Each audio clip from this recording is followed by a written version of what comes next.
What is the most terrible betrayal you can remember? After all, in any case, everyone has faced deception, and unfortunately, there is nowhere to hide from it. But the problem is different. I understand that a stranger can deceive me, but I do not expect deception from my closest people. And this is the most terrible thing. Around 2 in the morning, save for a few dim lights in the hallways, darkness enveloped the surroundings. In my 10 by 10 cell, I could discern faint outlines and shadows. Despite knowing I should be sleeping, I lay with my arms folded behind my head, lost in contemplation. My mind wandered back to memories I'd struggled to erase. Footsteps approached, prompting me to count them silently. 7, 8, 9, 10, until I caught sight of him peering in. His expression was stern, devoid of emotion, much like everyone else's here. He carried out his duties, making his nightly rounds, devoid of any desire for camaraderie.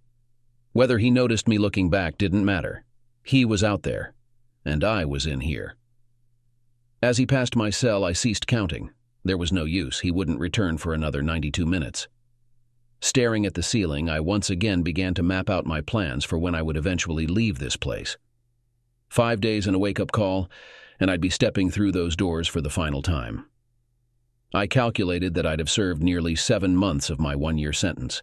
My job awaited me, but little else would remain unchanged upon my release, and I was acutely aware of that. My older brother had fixed up my car, tended to my house, and managed what remained of my savings after legal expenses. Was I still furious? Anger was an understatement for the emotions I harbored. Yet they lay dormant, awaiting release once I was free from this confinement. I finally understood why men who spend 10 to 20 years in prison often become hollow shells upon release. They leave all traces of their humanity at the door when they enter. It's all about survival, and compared to the facility up north where they send the most hardened criminals, this place is like a luxury resort. So I closed my eyes again, hoping for the umpteenth time to fall asleep, wishing for a few hours of rest. I missed my old bedroom, especially its room-darkening shades. But I knew that room, like everything else in my life, would never be the same again. "When I pick you up next Tuesday," my brother Gary said on the phone in the prison's visitor center during our last conversation, "is there anything special you want to eat on your first night out?" "A steak. A nice, juicy steak, medium rare," I replied, and Gary grinned at my request. "You're too easy, Steve. I thought you might ask for something a bit more challenging for me to sneak past my wife. You'll be staying with Andy and me until you get back on your feet. I know there's not much food or furniture left in your house. This will give you time to sort things out. It won't be the Ritz-Carlton, but at least it'll be clean, and you can come and go as you please." He smiled, but I didn't. "I want to thank you," I began, but he interrupted me. "Forget it. We're family, and that's what family does for each other. And don't worry about Mom and Dad. I'm sure they'll come around once all this mess settles down." But we both knew it would take quite a while, if ever, for emotions to ease on both sides. "Have you seen my kids lately?" The last time was about 2 weekends ago at Mom and Dad's. Heather looks about the same, but John's sporting this ridiculous bowl haircut that's apparently all the rage now. It looks terrible, and I told him so. You know what that little brat said to me? He said I wasn't his dad, and he didn't have to listen to me. I wanted to smack some sense into him, but Mom was right there. "You're going to have your hands full with him." I was aware that John wouldn't have risked uttering such words within my hearing range. Despite being his father, he wouldn't reside with me upon my release. He and his sister would stay with their mother, at least temporarily. Nonetheless, I had patience.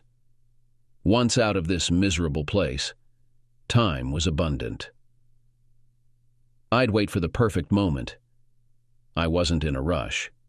Even though the divorce had been finalized, I still had half ownership of the house. Kathy would need to pay me approximately $65,000 to buy out my share. I suspected she had likely emptied our bank lockbox, taking all our bonds and CDs. Fortunately, I had provided my lawyer with a detailed list of everything, including serial numbers, ensuring clarity over ownership upon my release. And that release was imminent. Kathy and my former friend Bob had severely harmed me, essentially handing me a defeat. But that was in the past. I had been caught off guard and unprepared once. But it wouldn't happen again in my lifetime. So I waited, reminisced, and anticipated brighter days ahead when I was free from this wretched place. Only then could I reconstruct what remained of my personal life and embark on a fresh chapter, closing the old one in the process. I hoped, at least. I hoped I could keep it all together until then. They were good, really good, because I never saw it coming.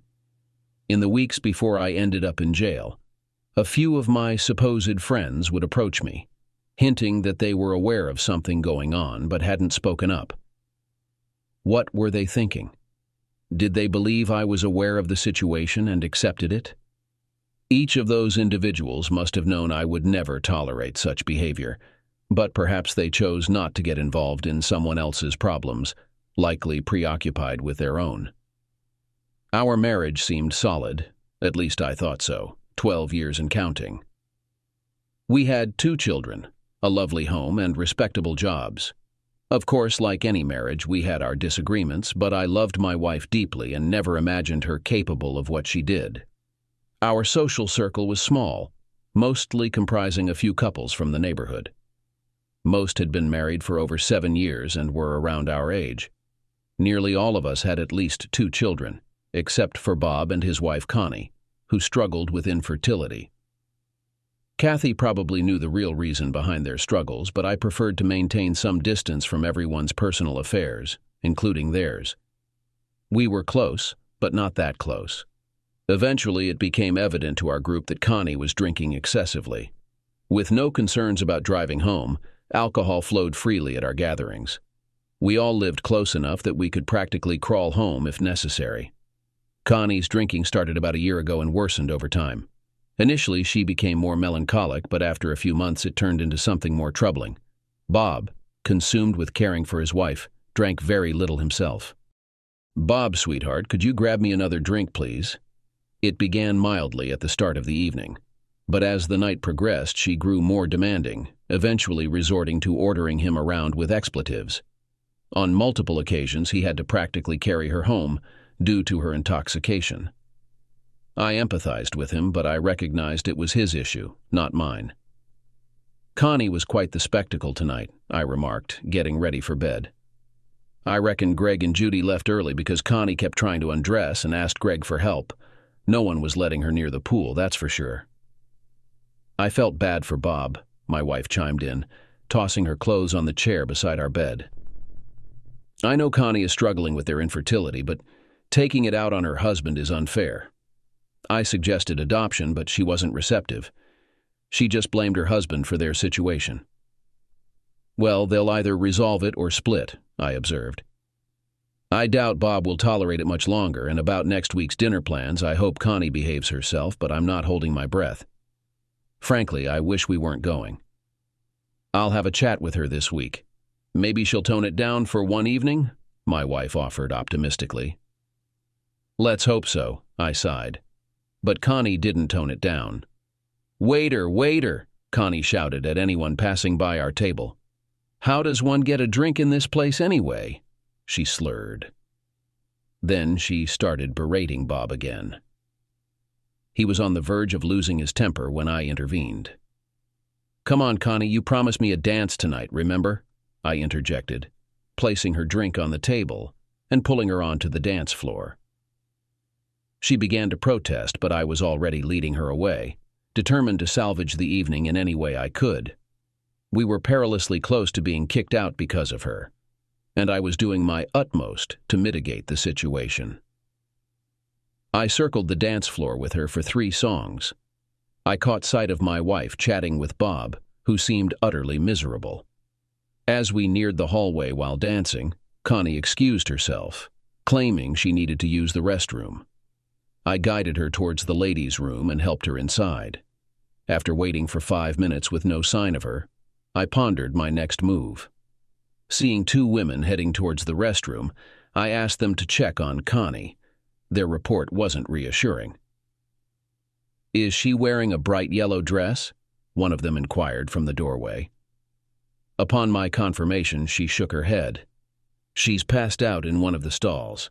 I can keep watch while you go in." I entered, propped Connie up by the sink, and splashed some cold water on her face. It briefly revived her, but her legs gave way again. I ended up practically carrying her back to our table. "Bob, let me help you get Connie into your car. She's completely out of it, and I doubt she'll be waking up soon." I stood by the table, supporting Connie, who was clearly inebriated and disoriented. Bob couldn't conceal his embarrassment and frustration. "Steve, I've got it covered. Please take a seat, and I'll handle this. It's not the first time, but it's definitely the last." Despite his protests, I escorted Connie out while he grabbed her purse and bid farewell to everyone. I laid Connie down in the back seat and patted Bob on the back. "Apologies, man." What more could be said? "I appreciate your assistance tonight. I'm completely lost and have no idea what to do next. You both should seek counseling. It's unlikely that either of you can resolve this alone. If you need support, don't hesitate to reach out to Kathy and me. We'll assist however we can." Sure, I was mostly offering words of comfort, but it sounded good. Their situation was beyond our ability to fix, and truth be told, their problems were likely too deep-rooted for anyone to solve at this point. I gave them a couple of months at best. I wasn't far off, but no one anticipated the final outcome. It was just past 10:30 on a Thursday night 3 weeks later. We heard sirens and stepped outside to see what was happening. Bright lights flooded the end of our block. It seemed like the whole neighborhood was rushing toward the commotion. I shouted to Kathy, "Stay here, I'll check it out." I hurried toward the scene with the rest of the neighborhood. It was a grim sight. We watched as the fire rescue squad forced open the driver's door of Bob's car. "What's going on? Is Bob okay?" "It's not Bob, it's Connie. Someone said they were arguing. She grabbed Bob's keys, ran out, and drove off.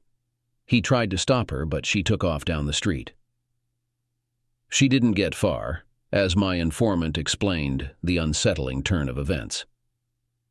"Connie crashed into a parked car at around 40 miles per hour. I was about to inquire about her condition when the ambulance arrived. They quickly loaded her onto a stretcher, into the back, and were gone in less than 30 seconds. I noticed Bob jumping into the back with her at the last moment. The spectacle was over. Their front door stood wide open, lights still ablaze within the house. It seemed evident that Bob and Connie had engaged in a serious altercation. Belongings were strewn across the floor. I dialed Kathy from Bob's phone to relay the situation and secured the house, leaving a note on the front door indicating that I had his house keys. "How's Connie?" my wife inquired upon my return home. "Not good. She was in a car accident, didn't have her seatbelt on, and veered off before colliding with another car. The airbag saved her from hitting the steering wheel, but she struck the driver's side window hard enough to shatter it. The police estimate she was traveling at around 35 miles per hour. Bob went to the hospital with her, so we'll have to wait for updates." "Do you think we should go there?" "Honey, Bob's going to need all the support he can get tonight. Let's head there tomorrow when things calm down. For now, we should get some rest. Tomorrow will arrive sooner than we think." We exchanged goodnight kisses, but Connie's condition weighed heavily on our minds, leaving us with little sleep. Around 11 the next morning, my phone rang. "Steve, Connie's on life support," my wife exclaimed urgently. "I'm leaving work immediately. Bob's falling apart and he needs someone there. Join me as soon as you can," she urged before ending the call. It seemed Bob couldn't catch a break. En route to the hospital, I grabbed lunch for the three of us from a nearby McDonald's and arranged for Kathy's parents to pick up the kids from our house after school. I silently made my way down the corridor to the waiting area, where my wife and 3 others were comforting Bob. "How is she?" I inquired. "Not good," my wife murmured. "The doctor took Bob aside a while ago." He emerged looking shell-shocked and hasn't uttered more than a few words since. "Bob?" I ventured, taking a seat beside him. "Are you all right?" It felt like a trite question, but I needed to start somewhere. "Steve, she's not going to make it. The doctor said there's minimal brain activity, if any. I don't know what to do." Bob broke down, burying his face in his hands. I signaled for everyone to give us space. "Has anyone informed Connie's parents? They're on their way and should arrive shortly. Steve, the hospital staff is asking about Connie's living will and if she's an organ donor. It's starting to feel like they're preying on my wife. The doctor even had the audacity to broach the subject of pulling the plug if she's brain dead. It's my wife they're talking about, not some object." Bob's voice rose, uncaring of who might overhear. "Why can't they just save her? They're doctors, damn it. Why can't they save her?" I had no answer for him. Shortly after, Connie's parents arrived and went into her room with Bob. There was a tumult of sobbing and shouting. It seemed like her father was somehow blaming Bob for his daughter's condition. After about 20 minutes, the attending physician entered and they all emerged from the room. Connie's parents left, shattered by the realization they'd never speak to their daughter again. We departed the hospital around 8, stopping by Kathy's parents' house to pick up the kids. "I pray I never have to face that decision," I kept repeating to myself. 2 days later, with Bob, Connie's parents, and the doctor present, they turned off the life support machine. Connie passed away peacefully. We did our best to comfort Bob in any way we could. Despite Connie's tumultuous behavior over the past 18 months, Bob harbored a deep affection for her. In times like these, people tend to recall the positives rather than the challenges. The funeral drew a large crowd, with tears flowing freely, even from the men.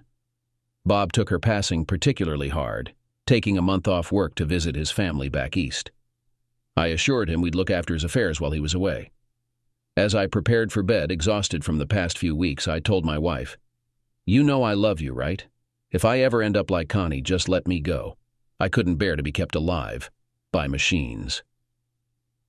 "Don't talk like that, Steve. Connie's situation was an accident. It won't happen to us." Bob returned somewhat functional a couple of weeks later and enlisted Kathy's help to clear out Connie's belongings. I assisted him in replacing his bedroom set. After 3 months, he seemed to be coping better. We made sure he remained engaged in social activities, even setting him up on blind dates, though it was too soon. Life appeared to be returning to normal. When Bob regained his spark about 6 months later, I was thrilled for him. Seeing him smile and engage in social gatherings again lifted a weight off my shoulders. It was a relief to have our old Bob back. Reflecting back, I probably should have noticed, or maybe I did, but it didn't fully register. Kathy and I appeared to be a content couple, but there was an underlying unease that I couldn't quite pinpoint. Our intimacy remained consistent, similar to before the drama with Connie and Bob unfolded, but something felt off. Perhaps it was just my imagination. Still, after a few months, I finally mustered the courage to ask Kathy if something was troubling her. "Nothing much, Steve. Why do you ask?" she replied. "I don't know. You've seemed a bit distant lately," I said, attempting to avoid confrontation. "Everything's fine," she assured me with a smile. "Maybe you've been wanting more intimacy. If that's the case, you only need to ask." Intimacy? I pondered. She had always referred to it as lovemaking, and why should I have to ask? Feeling foolish, I simply smiled, gave her a quick kiss, and silenced my thoughts. Friday, August 20th, will forever be etched in my memory. It marked the day when my world crumbled around me. Kathy phoned my workplace, informing me that our children would spend the weekend with her parents, and inquired about my anticipated arrival time at home. "Sweetheart, I'll ensure I'm home a bit earlier in that case. Is there anything special you'd like me to pick up on my way?" I asked. "No need for that. I just need to know when you'll be home, that's all," came her response. As I hung up, a myriad of thoughts flooded my mind. Glancing at my watch, I noted it was 3:30. Damn. Still an hour and a half before I could leave. I eased off the accelerator, mindful of avoiding a speeding ticket on my journey home. Despite this, I managed to set a new personal record, arriving home in just under 28 minutes. It didn't strike me as odd when I spotted 2 cars in the driveway, as one of them belonged to our friend Bob, sporting his new vehicle. "Hey, darling, I've arrived," I called as I entered from the garage. Bob and Kathy were in the kitchen. "Hey, Bob," I greeted him. "What's up?" "Steve, I need to speak with you. Please take a seat," Kathy said nervously, her voice trembling as she wrung her hands.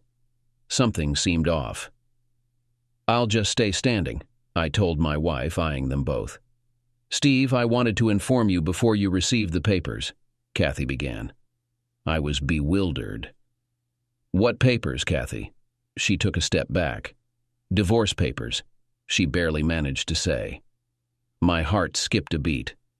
"Kathy, what are you talking about? Divorce papers? I don't understand."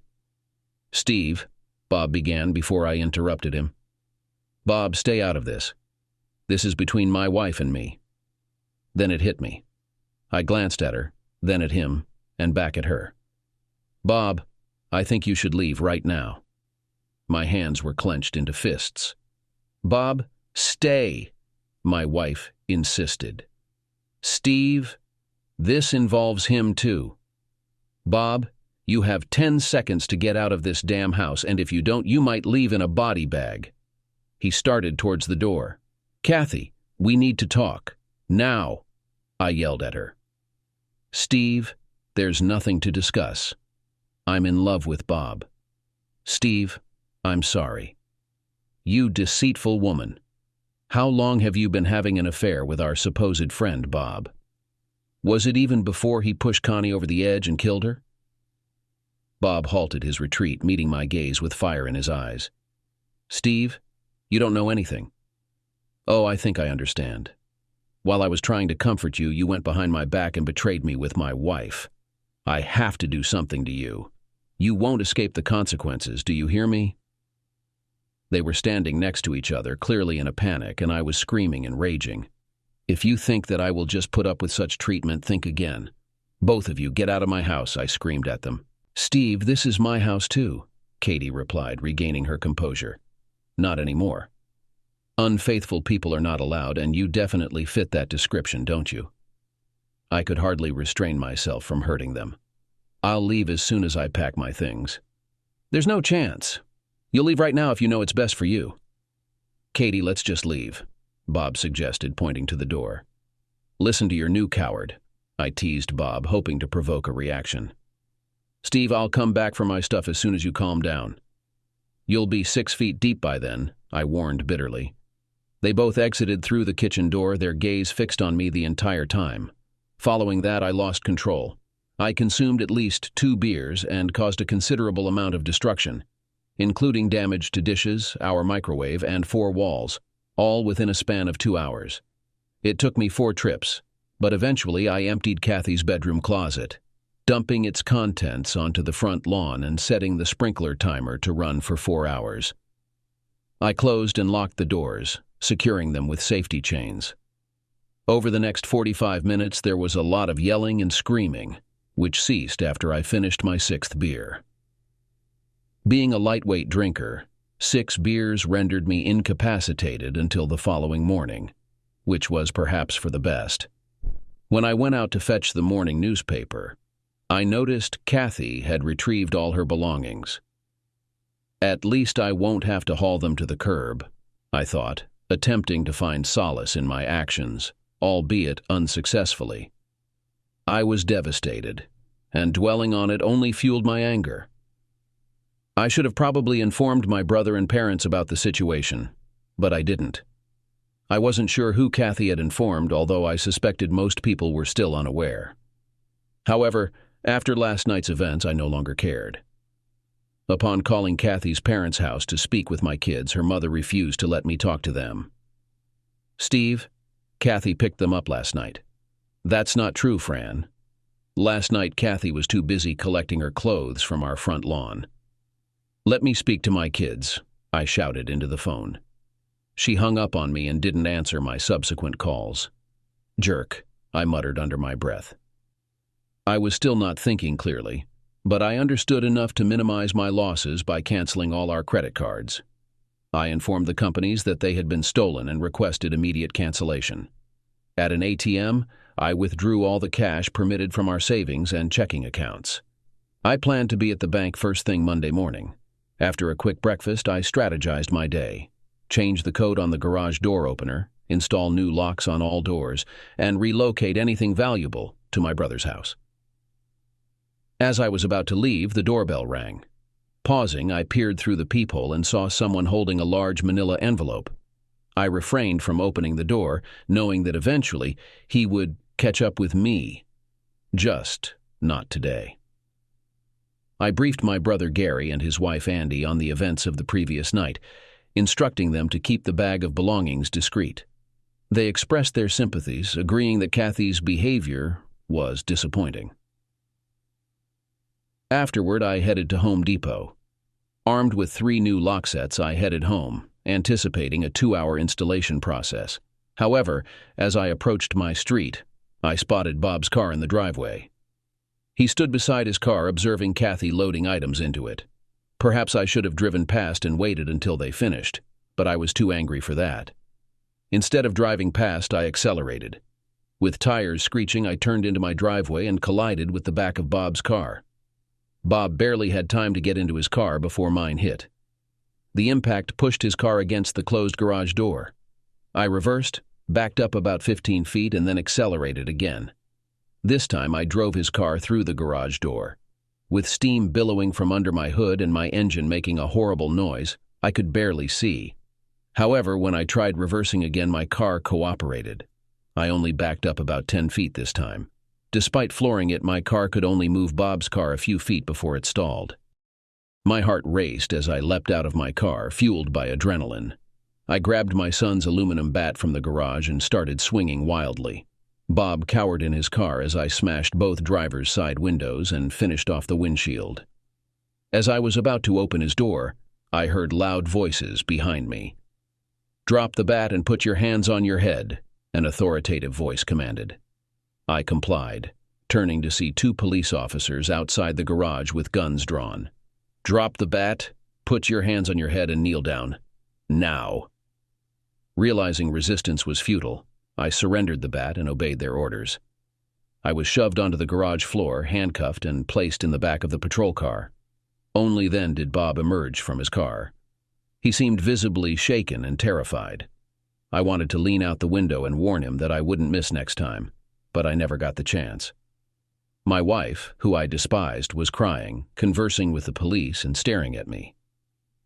I smiled back at her. I was transported downtown, processed, and given 1 phone call. I dialed my brother Gary.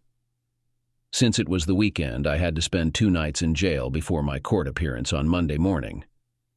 My time before the judge was brief, about 3 minutes. I pleaded not guilty, and he set my bail. It wasn't until late afternoon that Gary could post bail and get me out of jail. "Steve, they're discussing attempted murder, or at the very least assault with a deadly weapon." "I'm aware. I heard it during my initial hearing before pleading not guilty.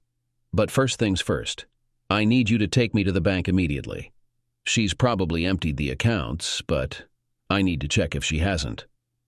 All the cash was gone from our savings and checking accounts, but the CDs and bonds in our lockbox remained untouched. However, there was already a court order preventing me from accessing any of them." I expressed my disappointment as she picked up her phone. "You could have at least left $5 in our bank account. You really disappoint me." She countered, "I needed that money for us, for the kids, until the hold is lifted. What's the problem? Doesn't Bob earn enough for all of you? I've got a house payment to make.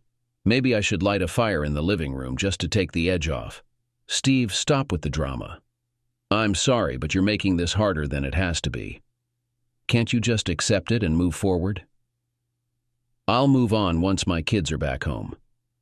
Steve, I can't do that, especially with your current state of mind.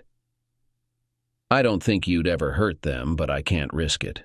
After everything's settled, you can see them as much as you want. You don't need to worry about the kids, but the same can't be said about you or your lover, Bob. I'm ending this conversation now. From now on, you'll have to communicate through my attorney. I'm sorry, Steve, for how things turned out. Kathy, you and Bob will eventually regret this. She hung up. When my court date arrived weeks later, my lawyer pleaded temporary insanity. He argued that after Kathy's confession about her and Bob, I lost control. Kathy and Bob claimed I had threatened them before, and despite the restraining order, they feared for their lives. Mr. Moore, the judge addressed me after reviewing Kathy and Bob's statements, did you tell Mr. Kelly that if he didn't leave your house, he'd leave in a body bag? I don't recall the exact words, Your Honor. It might have been something similar. But how would you react if a friend was having an affair with your wife? My defense fell flat. My attorney sternly advised me, Steve, keep silent. Do you understand? From now on, you don't recall anything you said or did, got it? I'm trying to argue that you were unaware of your actions. Your statement to the judge isn't helping your case. He was correct. Chris, my boss and primary character witness, fully supported me. He testified that I was an exemplary employee. He had never heard me use profanity or lose my temper. After Chris's testimony, the case was closed, and I awaited the judge's decision. He promised to deliver his verdict in the coming days. The next day at work, my boss mentioned knowing individuals who could make our problems vanish if I wished. Thanks for the offer, but I'll handle this my way, I replied. On my way home, I pondered what their fee might have been. 6 agonizing months and $12,000 later, I found myself screwed over by both my ex-wife and the legal system. The divorce went through, and she was granted 50% of everything. The house and other assets were to be sold. She claimed her jewelry was missing and accused me of taking it. I argued that mine was gone too, suggesting she took it all on the day of the incident. At least I didn't have to compensate for that accusation. The legal system delivered the final blow. I can't believe they're sentencing me to a whole damn year in jail. Are they out of their minds? I yelled at my lawyer as the judge delivered the verdict. Steve, it could have been worse. You could have ended up charged with manslaughter if things went differently. Look, with good behavior, you'll be out in under 8 months. And if you keep clean, it won't stain your record permanently. It'll be expunged in 2 years instead of having a felony. Haunt you forever. Serve your time, get out, and move forward with your life. Easy for him to say. He wasn't the one facing 24 hours a day behind bars. I tried appealing, but after 3 months it led nowhere. In less than a year, my once great life had turned to crap. I had Kathy and Bob to blame for that. Steve, your job will be there when you're out. Just don't do anything stupid in there and keep your guard up, Chris advised. Short, but solid advice. After bidding farewell to my children on Sunday, I surrendered myself to the court and was placed in the county facility to begin my imprisonment. Despite having researched extensively online beforehand, I quickly realized that the reality of being incarcerated differed significantly from what I had anticipated. Although I had arranged for my brother to deposit funds into my inmate account, I found that the available items mostly consisted of junk food and other unnecessary items. Without access to a cell phone or computer, I resorted to pen and paper to document my thoughts, and I made collect calls to my brother, mother, and children every other week to stay connected to the outside world. During one of my brother's visits, he assured me, Steve, I'll ensure that your car is repaired before your release. I know a mechanic who can do it for the amount covered by insurance during his downtime, and I'll make sure it's done before you're out. Additionally, I've arranged for someone to tend to your lawn, and I noticed that you hadn't installed the new deadbolts, so I took care of that. I informed Kathy that she needs to give me 24 hours notice if she wants access to the house. Last time she was here, she took the remaining clothes belonging to her and the kids. She attempted to take their beds too. but I insisted she provide a court order for the removal of any furniture, which she didn't pursue further. I felt grateful that my brother was looking after my affairs. Kathy agreed to let my parents spend time with my children every other Sunday afternoon. However, her attitude was increasingly hostile each time.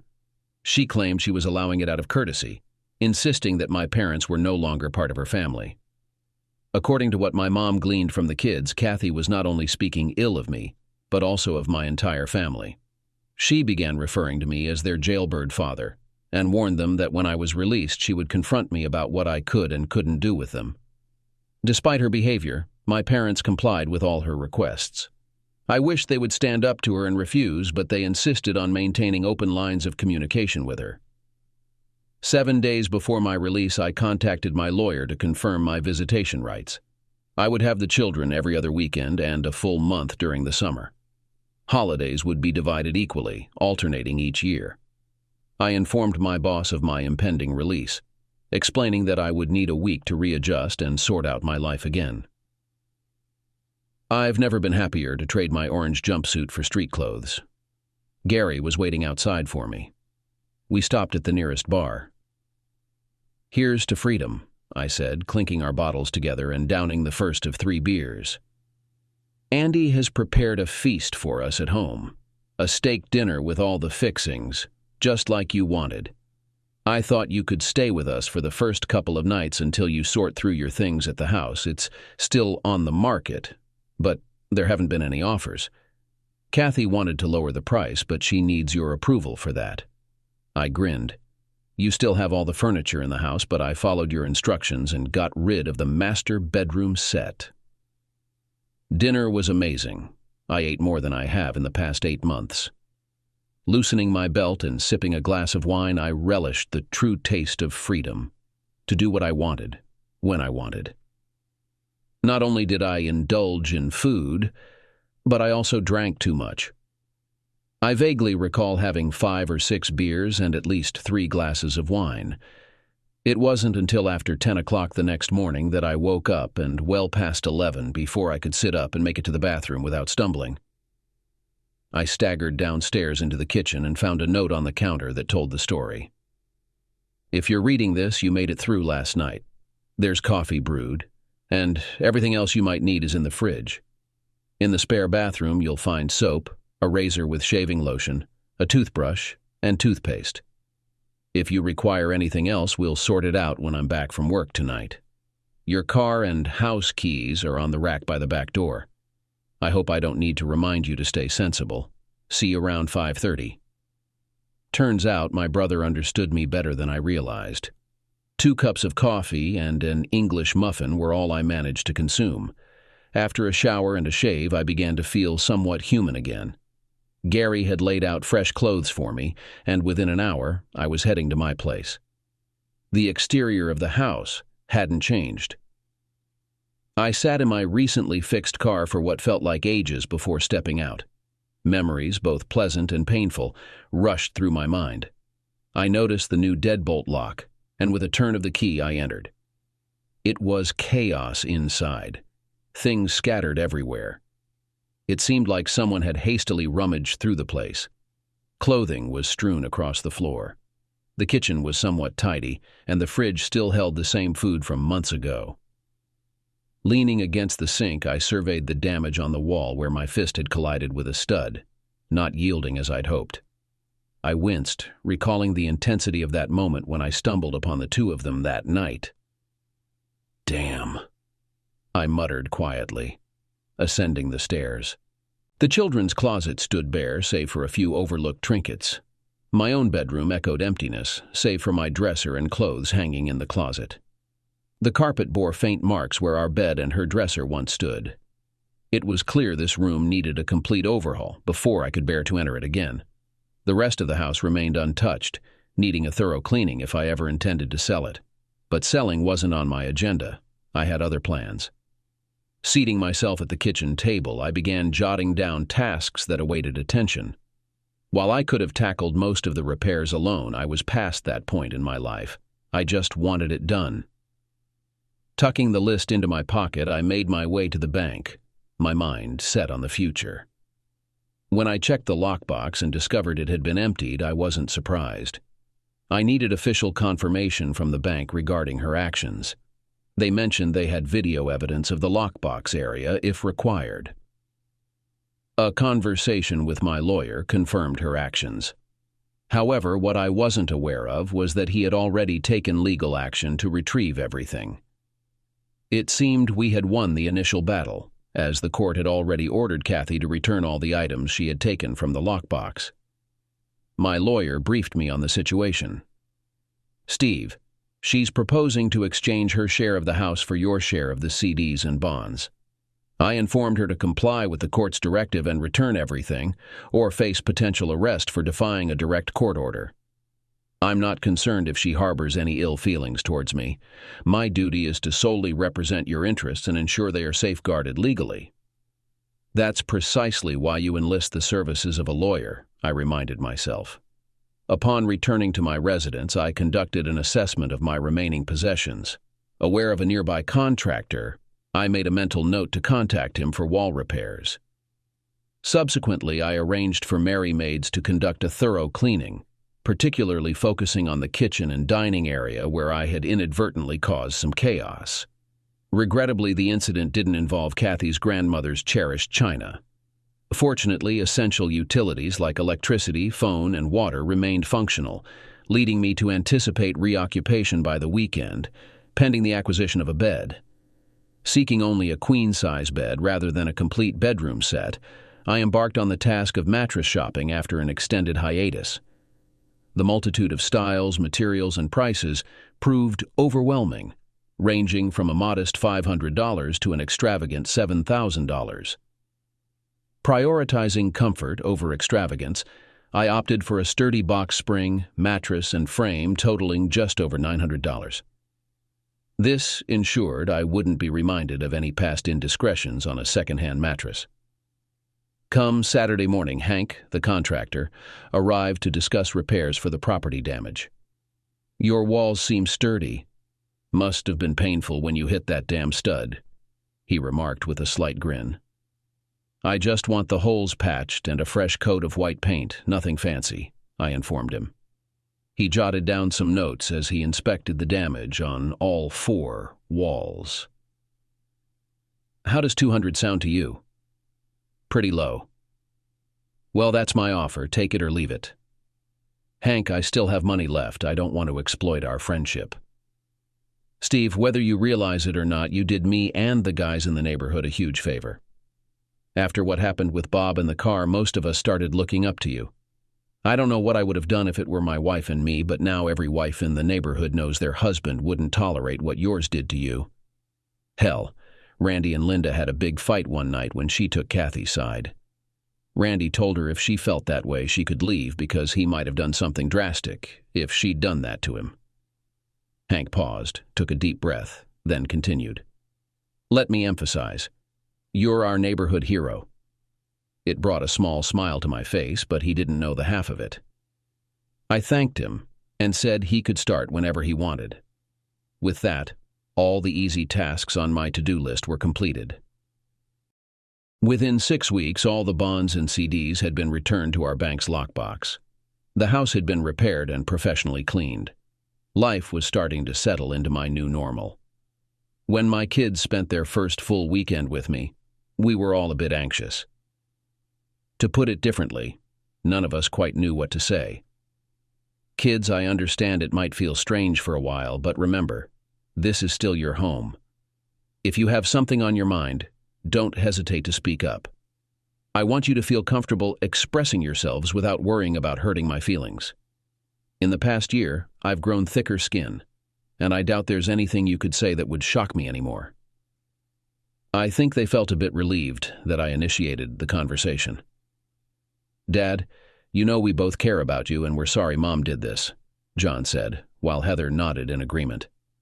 "Dad, we didn't find out about Bob until after that weekend when Mom told us we were going to live at his house. We weren't happy, and we're still not happy there. There was nothing either of you could have done. It was your mom's decision. Even if Bob wasn't in the picture, your mom and I would never reconcile. What we had is in the past, and we all need to accept that. I just want you to know that I'm still your dad. I love you both, and I'll always be here for you if you need anything." We shared a hug. We rounded off the evening with pizza and a movie. Did I want to criticize and condemn their mother for her infidelity? Absolutely. But I wasn't going to stoop to her level, at least not yet. Our first weekend together was a success in my eyes.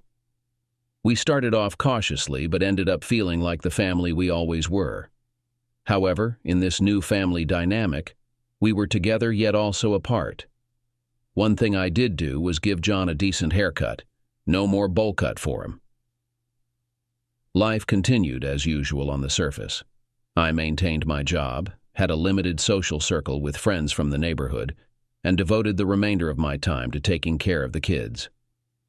Things got even busier when John began soccer and Heather took up dance.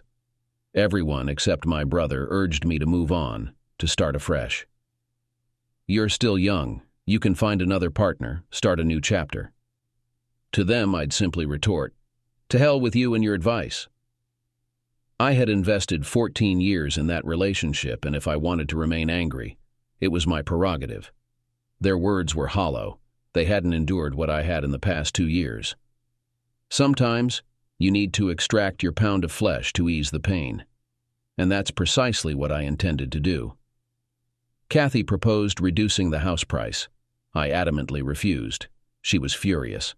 I couldn't care less. "Steve, the house won't sell at this rate in this market slump. We need to slash the price by at least 20 grand to attract buyers. If you're willing to forfeit 20 grand from your share, I might consider it. Otherwise, the price stays put." Despite my reluctance, we eventually split the bonds and CDs. She squandered hers within 3 months on a new car and a vacation for her and Bob. Not me, though. I saved every penny. It was the beginning of my own little nest egg. 8.5 months post my release from jail, a fire broke out at Bob's house. It was suspected that while they were at a soccer game, someone poured gasoline inside the electrical box and rear of the house, setting it ablaze. By the time the flames were extinguished, the back portion of the house was destroyed, and they were left without power. The following day, 2 police officers showed up at my door. A visit to the police station proved futile. You see, I had been at a neighborhood gathering with no less than 10 witnesses to corroborate my alibi. One of the officers accused me, "Steve, you were just 1 block away. You could have easily slipped away and done this." My only response was, "Prove it." I let them continue for a bit, but when I'd had my fill, I took action. "If you don't mind, I'm leaving," I stated, rising to my feet. "Mr. Moore, we're not finished with you yet." The larger of the 2 cops asserted. It seemed they were employing the good cop, bad cop routine. I informed them, "Either charge me, release me, or I'm calling my lawyer because I won't say another word." As I pulled out my cell phone and glanced at them. "We'll release you, but we'll be keeping an eye on you," the officer stated. I internally smiled, mentally ticking off 1 item on my to-do list with 2 more to go. I volunteered to take my children since they couldn't stay in a powerless house. Bob's house repairs were expected to take at least 2 months, so the 3 of us enjoyed a mini vacation together. "Steve, I know you did it regardless of what the police say," Kathy remarked suspiciously one evening when she came to pick up the kids for dinner. "I have no idea what you're talking about. I was with our good friends, or should I say my good friends. It's a shame you and Bob aren't welcome at the gatherings anymore. Maybe I could put in a good word for you?" I suggested sarcastically, inwardly smiling. "Don't bother, we wouldn't go even if they begged us," she replied bitterly. "Well, I suppose you 2 have each other, and for now that's all that matters." Kathy responded with widened eyes, asking, "What's that supposed to mean?" "Nothing. I simply meant that you and Bob are very fortunate to have each other, that's all," I replied with a smile, feeling genuine this time. The children increasingly wanted to spend time with me, much to the displeasure of Kathy and Bob. I overheard heated arguments between Bob and the kids where they adamantly asserted he wasn't their father. Kathy attempted to mediate, but eventually cautioned me against exacerbating the tensions between Bob and the children. Kathy, I'm not sure what you're referring to. I never speak ill of you in front of the kids. They know you're their mother, and I've reminded them countless times to respect and obey you. And Bob? Him? Well, he's a deceitful, contemptible jerk who should have been dealt with at birth.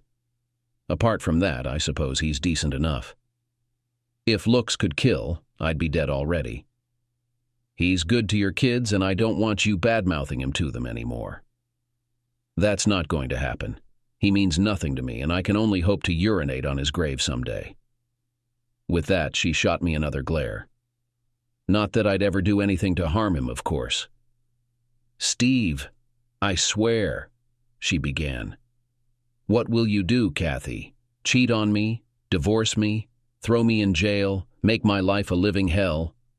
Oh, wait, you've already done all those things, haven't you? I suppose there's nothing more you can do to me, is there? Why don't you go back to that despicable excuse for a husband and leave me alone? Without another word, she turned and headed back to her house. And to think I once loved that woman, I muttered to myself, watching her retreat. Work was going well. It only took me a couple of weeks to catch up once I returned. Chris was urging me to take on 4 more accounts. It would require extra time, but with no kids or anyone else at home, what else did I have to do in the evenings? Once I established initial contact with the clients, I arranged several 2-day visits to each facility to acquaint myself with their operations. While 3 of the accounts were straightforward and only added a small workload, the 4th, TW Inc., posed a significant challenge. They were in the midst of transitioning their manufacturing process, necessitating monthly visits just to keep pace with the changes. The individual initially assigned to assist me with these changes left much to be desired. Despite his knowledge, he lacked organization, frequently failing to provide the necessary data. When I pressed him for information, his attitude turned somewhat arrogant. Chris, I don't mean to cause trouble, but without the necessary resources, I won't be able to implement the required changes, potentially disrupting their system, I explained after 2 unsuccessful attempts to resolve the issue. Eventually, I was assigned an intermediary between the engineer and myself. From then on, I collaborated with a woman named Monica, who directly supported the engineer. Steve, Monica Bradley, she introduced herself, extending her hand for a handshake. While she held a degree in process engineering, she had only been with the company for 5 years. Nonetheless, our collaboration was highly effective. Monica managed to procure all the necessary resources for me, one way or another. As we approached the completion of Phase 1, I invited her to dinner as a token of appreciation for her assistance. Monica, I'd like to treat you and your husband to dinner tonight to express my gratitude for all your help, I proposed. The Hilton, where I'm staying, has an excellent restaurant, so why don't you plan to meet me there around 6 o'clock? After exchanging handshakes, I left the plant by 4:30. Over the next hour, I caught up on paperwork and emails, marveling at how people managed before the advent of the internet. 5 minutes to 6, I made my way downstairs to the restaurant, where I awaited Monica and her husband. At exactly 6 o'clock, Monica entered the restaurant solitary. I motioned her towards the table and stood up to welcome her. Is your husband parking the car? I inquired. Steve, I'm not married. Oh, I apologize, I just assumed, I admitted, glancing at the rings on her finger as I pulled out her chair. I wear these rings to keep professional boundaries at work. This keeps anyone from trying to flirt, fearing a potential lawsuit for harassment in the workplace. Plus, being married seems to expedite career advancement, she explained. That's likely because married employees are perceived as more stable. How do you handle company events and such? I simply inform everyone that he's either away or tied up with something else. I've done it so often that they don't even question me anymore. Well, You certainly had me fooled, I remarked. We enjoyed a delightful dinner, during which I shared the highlights of my past 2 years. I can't believe they treated you like that. It's awful. Tell me about it. But it's in the past now, and I'm moving forward, or at least attempting to, I replied, though thoughts of revenge still lingered. Steve, you're still young, and there are plenty of women out there who would appreciate you, she reassured, blushing slightly.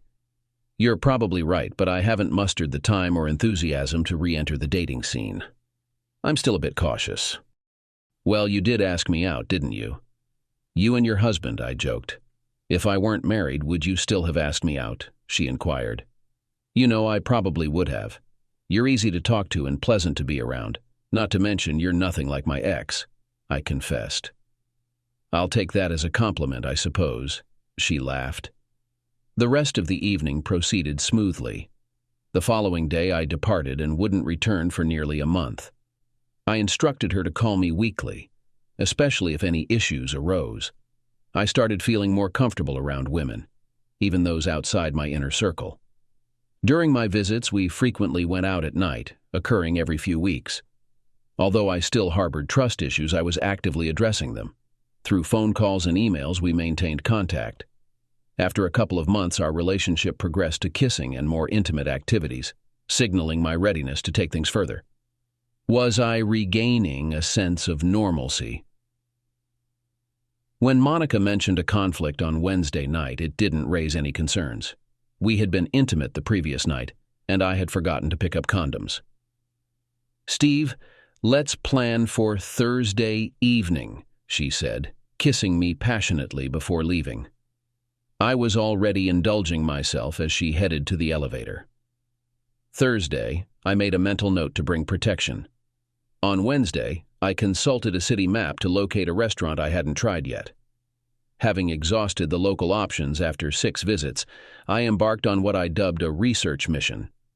Discovering a charming Indian restaurant about 25 minutes away, I settled into a corner booth, ordered a beer and the full sampler platter, ready to unwind. I didn't notice their arrival, but recognized a familiar laugh shortly after my meal arrived.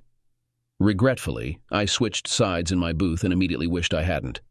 To my dismay, Monica sat with another man at a nearby table, and their chemistry suggested it wasn't their first date. They conversed, laughed, held hands, and maintained intense eye contact. After witnessing their affection, I lost my appetite within 5 minutes. I quickly settled the bill and left. She didn't appear conflicted at all, I concluded to myself. On Thursday, I avoided her as much as I could. Instead of dining in, I went solo to McDonald's for lunch. By 3 o'clock, Monica seemed to be following me everywhere. She smiled, flirted, even touched my lower arm. Did you resolve your conflict from last night? I inquired. Yes. And tonight you're all mine, she replied. I was thinking, there's a quiet and cozy restaurant you might enjoy. I discovered it last night and the sampler platter is fantastic, I said, gazing into her eyes. What cuisine does it offer? She asked. Indian food, I said, noticing her sudden change in demeanor. Funny thing, I was there last night and bumped into someone I knew all the way across town. What are the odds, Monica? I didn't flinch. Steve, let me explain, she began. No need. I should have seen what kind of person you were from that first night at the restaurant. I've already dealt with one deceitful person and I don't need another, I said, walking away and cutting short my trip for the month. After ignoring 4 emails, I never received another. Trust issues that I thought I'd overcome resurfaced with a vengeance, thanks to Monica. Fortunately, they assigned me a male colleague for my next trip. 3 months later, I received an unexpected Christmas gift. Bob's office had its parking lot situated opposite the building, adjacent to a junction adorned with a 4-way stoplight and a pedestrian crossing. On a Friday evening, just past 5:10, Bob, eager to reach home, hastily embarked on crossing the street as soon as the pedestrian light illuminated. Unbeknownst to him, a car approaching from his left disregarded the red light. The collision occurred swiftly, catching those nearby off guard, leaving them no time to warn Bob. A black sedan collided with him, propelling him over the hood and onto the pavement. Unfortunately, the witnesses, 2 women, failed to discern much about the vehicle, not even its license plate.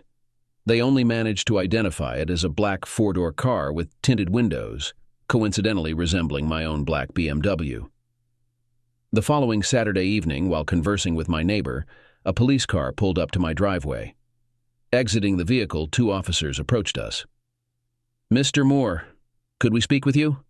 the shorter officer inquired. "Certainly, no problem. Tom, I'll catch up with you later about the party," I assured my neighbor, who observed us intently as he returned to his house. "Mr. Moore, you own a black 2002 BMW 320i, the other officer stated, consulting his notepad. "That's correct," I confirmed, growing increasingly curious about the situation. "Is there a problem?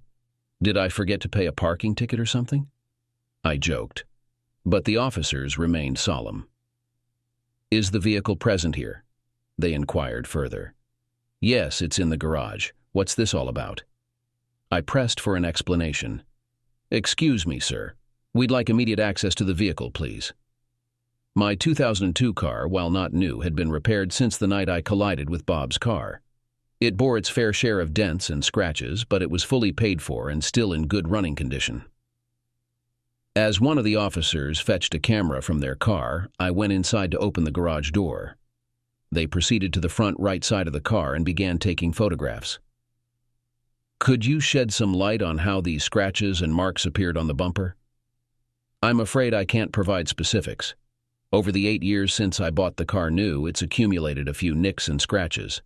Now that I've answered your questions, could you perhaps answer one of mine? What exactly is going on here, and how does it concern my car?"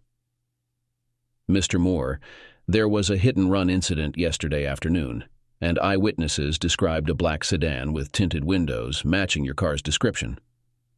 "And that matches countless others in this town," I retorted, growing slightly irritated. "Why single me out? Was my license plate identified, or was I personally identified as the driver?" "The witnesses only saw the car."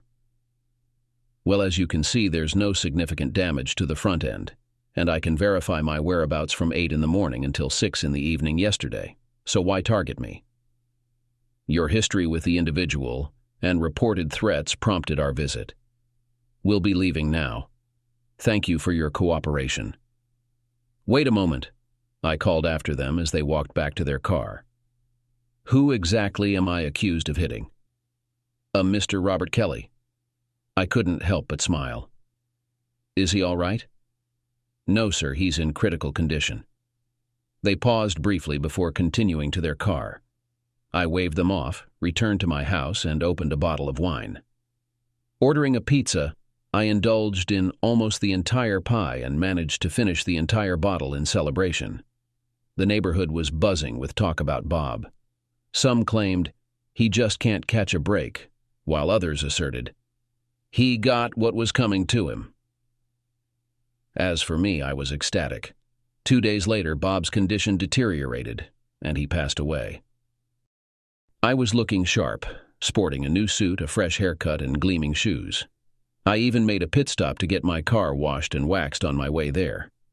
The funeral home wasn't packed, but there were plenty of people outside milling about.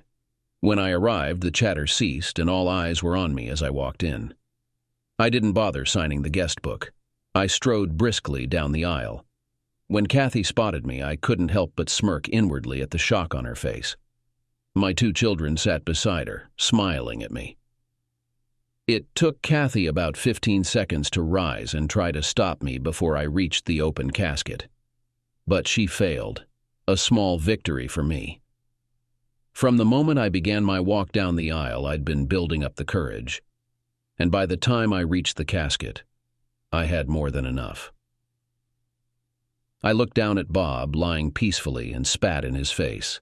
My spit dribbled down onto his white shirt. Kathy screamed at me, tears streaming down her face, hurling insults. But this time the smirk was on my face. 2 down, "One to go," I said to her, halting her in her tracks. She continued crying, but now fear gleamed in her eyes. "I warned you," I said softly, and left the now silent funeral home. I was questioned twice more by the police over the next month. Kathy insisted that just because it wasn't my car didn't mean I wasn't involved. They never caught the driver, and after a few months, it became old news. As the patrol car pulled into my driveway, I anticipated its arrival. When they informed me that they were taking me to the police station, I wasn't the least bit surprised. I secured my house and glanced at my neighbors observing me as I was escorted into the back seat of the patrol car, a scenario all too familiar. "Mr. Moore, are you acquainted with a David Kent?" one of the detectives queried, sliding his photograph across the table towards me. "Certainly," I responded. "How did you come to know Mr. Kent?" "I hired him to keep an eye on my ex-wife," I stated matter-of-factly. "He's been monitoring her sporadically for about a month." I pushed the photograph back towards the detectives. "And why did you engage Mr. Kent to surveil your former spouse?" "Detectives, ever since she got involved with her now-deceased husband, my ex-wife seems to attract trouble. Given that my children reside with her, I felt it was my responsibility to ensure their safety. So I enlisted David to watch over them, primarily during the evenings to safeguard my kids. Well, your ex-wife informed us that she believed she was being followed and monitored. She spotted your Mr. Kent on multiple occasions and reported it to us. When we apprehended him yesterday, you can imagine our surprise upon discovering that you had hired him," the officer remarked with a hint of sarcasm. "Mr. Moore, this borders on harassment, and if it persists, you may face charges. I'm solely concerned about my children's well-being, that's all. I couldn't care less about my ex's fate, but my 2 kids are a different story. If this poses an issue, then I'll depend on your department to ensure the safety of my children. Mr. Moore, what you're doing isn't illegal, but it is pushing boundaries. Why not attempt to communicate with your ex and find a resolution? The last time I attempted that, I ended up in jail. They released me, but for the 3rd time they warned me to be cautious. They really ought to come up with a more convincing line. I didn't pay David to blend in. I wanted him to catch Kathy's attention. The next guy I hired was even more conspicuous and had a tougher look, like he came straight out of a Hell's Angels movie. He charged me $30 an hour and only worked 3 hours every 4th night, but he achieved the desired effect. You see, I aimed to push my ex to the brink. I figured if she had a breakdown, I'd gain full custody of the kids. We used to be a family, the kids and I, but I wanted what was taken from me." "Steve, what the hell do you want?" Kathy cried out in distress on the phone. "I want you to damn well perish, Kathy," I retorted. It clearly rattled her because she hung up abruptly. I was waiting on my porch. "You guys are behind schedule," I informed the 2 police officers as they approached my door. Kathy was accusing me of threatening her life, but this time I had already briefed my lawyer. He awaited us at the station upon our arrival. "My client did not threaten his ex-wife," my attorney informed the police. "He merely expressed a desire to see her deceased, not that he intended to carry it out. Well, she interpreted it as a threat to her life and was alarmed because she's still being surveilled by individuals hired by your client. Look, it's not illegal to have someone under observation, and unless you have a recording of Mr. Moore stating his intent to have Mrs. Kelly killed, you lack a case, and you know it. Mr. Moore, why don't you just move on? So she left you for someone else. It happens every day. It's regrettable you had to spend time in jail, but I understand those charges are already expunged from your record. You're tormenting her, and if she snaps and someone gets hurt, we'll come after you." He wasn't smiling. "Is there any way we can resolve this?" I conferred with my lawyer.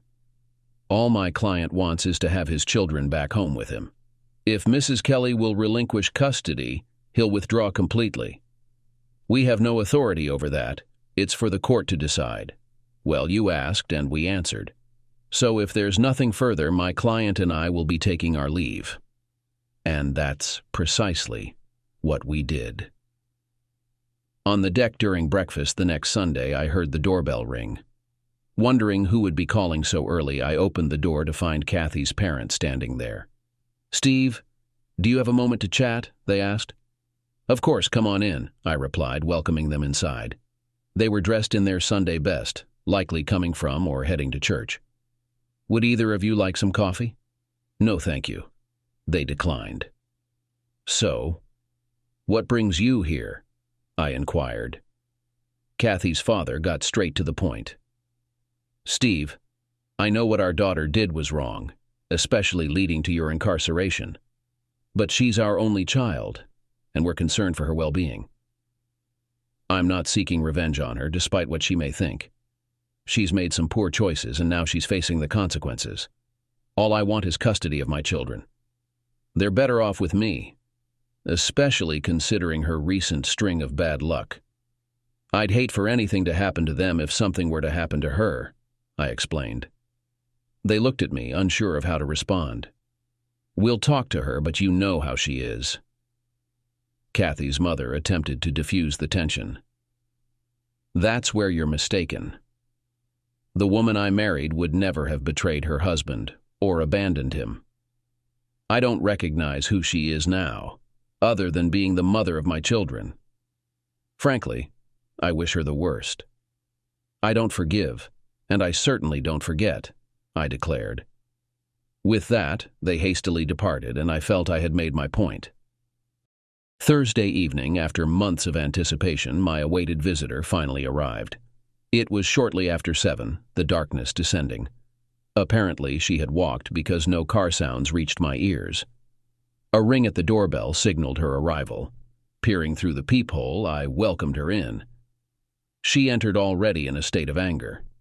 I had half expected a phone call, but her physical presence was far more substantial. "Step inside, Kathy. Can I offer you a drink?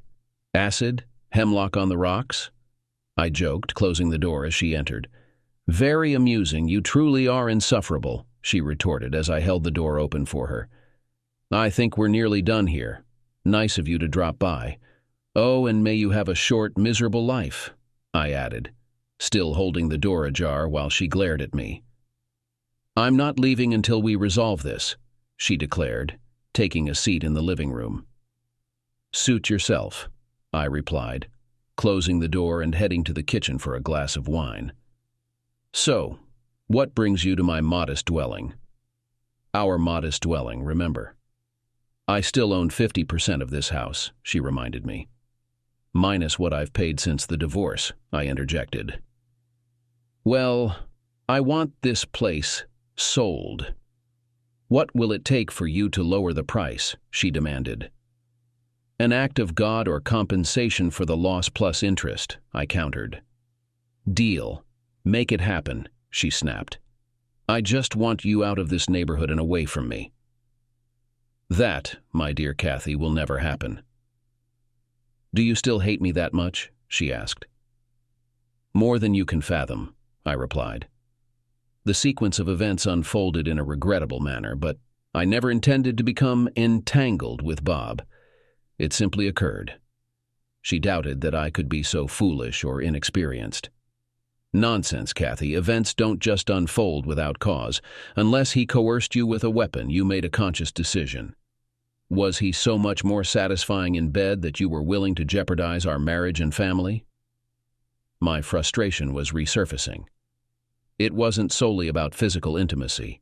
It was more about his dependency on me. He had nobody. And I suppose we developed feelings for each other because we found solace in one another. Were you conducting charity work? I needed you, our children needed you, our marriage needed you. But you're implying that your newfound companion needed you more? Now he's 6 feet under and considerably less dependent. I smirked, relishing every aspect of that recollection. I only wish I had been behind the wheel of the car that put an end to his wretched existence. "Steve, you've become quite bitter, haven't you? Deriving pleasure from another's misfortune is truly sickening. I'd like to claim I became this way on my own, but you and the deceased played a significant role, my dear." "That's an excuse, and you know it. 60% of marriages fail today. Do you think every scorned spouse harbors such hatred?" I couldn't care less about anyone else's marriage except my own. How long was the oblivious, trusting husband? Does it really matter? It matters to me. 2 months, 3, 5? Approximately 5 months, if it makes any difference. The first instance was spontaneous, and I almost confessed to you that very night. I was utterly devastated. She spoke so calmly it almost seemed rehearsed. You didn't, though, and I suppose you weren't as devastated as you claim, considering it happened repeatedly. How many times did you sleep with him in our bed? I swear I never did that to you, she retorted angrily. So it was fine to be with him elsewhere, huh? Did you know that many of our friends witnessed it but didn't have the courage to tell me? It just shows you can't trust some people. You've certainly proven you can't be trusted. Where do we go from here? This house is the last tie between us. What about the kids?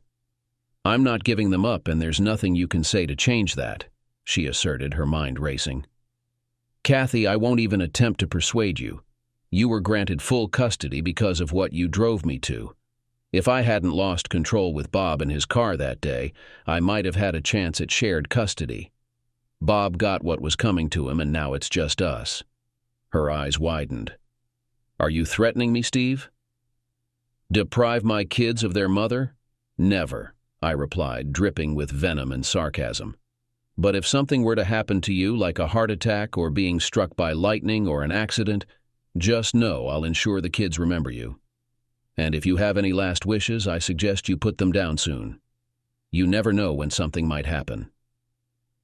It was a line from a movie, spoken by a hitman advising his target to get their affairs in order. I hoped it would have the same effect. I'm leaving, Kathy declared, rising to her feet. We've had 12 good years. In a way, I'm somewhat regretful it's over. She leaned in for a kiss on my cheek, but I pushed her away forcefully, almost causing her to stumble. Don't ever try to touch me again, you fucking girl of easy virtue, I snapped, catching her off guard. I'm sorry, I just thought, she stammered. You thought what? That everything was fine between us now? You make my skin crawl, I spat, my eyes blazing with anger. I apologize, she said, visibly flustered and horrified. Don't bother because I'm not, I retorted. She walked out of the front door and began to make her way down the driveway. By the way, that look you just gave me. Bob had the exact same look on his face right before the car hit him that night. Too bad I didn't have a camera to show you, I remarked coldly before closing the door, watching as Kathy hurried back to her house. Honestly, I was the one responsible for igniting the fire at Bob's residence. It only took 2 Gatorade bottles filled with gasoline and a lit cigarette. I ensured that everyone had evacuated the premises. My intention was for the fire not to be reported until the house was fully engulfed, but that plan failed. The entire process, from start to finish, took less than 5 minutes, including disposing of the plastic Gatorade bottles in a neighbor's recycling bin. I made an excuse to leave for the bathroom, slipped out through the side door, traversed the backyards to the rear of Bob's house, and no one even noticed my absence. Although I wish I could claim responsibility for Bob's demise, I can't. It was merely a case of him being in the wrong place at the wrong time, or simply bad luck. If he had heeded his mother's advice to look both ways as a child, he might still be alive. Despite my explanations, Kathy and her family remain convinced of my involvement. In a twisted sense, I regret that it wasn't me, but I would never have gone through with it. I've been incarcerated before and have no desire to return, especially to a northern prison. At this point, Kathy is likely at home, barricading the doors, fearing she might be next on my list. Do I intend to target her? Absolutely not. Instead, I'll subtly hint and insinuate until she's driven to madness, and the court grants me custody of my children. However, I will disclose to any potential homebuyer about the unidentified arsonist in the vicinity. You see, I'm content with my current living situation, especially with my children residing just up the street. Perhaps, when they reach 13, they'll opt to live with their dear old dad. Well, one can hope. The only positive thing that has come out of all of this is that I've met someone who I believe could be a part of my future. Her name is Ellen, and she works for the State Department of Corrections. Initially, I had to report to her during my first year post-release, ensuring my adjustment, rehabilitation, and well-being. Ellen is resilient and doesn't tolerate nonsense. Beyond the formalities, we found a connection and realized we might have feelings for each other. However, due to ethical considerations, Ellen couldn't pursue a relationship with me until my probation period ended. Eventually, we went on a proper date. I confessed my trust issues, and she revealed that many former inmates deceive her in some way. Now, we're both striving to move forward and address our trust issues, while deepening our bond. Ellen made me reflect on my actions since my ex-wife left. She made me realize that my behavior was hindering me from leading a fulfilling life and forming meaningful relationships. She encouraged me to let go and move forward. Her warning about the consequences of returning to jail struck a chord with me. Her assurance that she wouldn't wish that fate on anyone, even her worst enemy, resonated deeply. And you know what? I believe her. When I'm with her, she keeps things stimulating because, as tough as I am, Ellen is someone I wouldn't dare to cross. But even more reassuring is knowing that she wouldn't betray my trust either. I think I'm finally prepared to embrace life again and open myself up to love.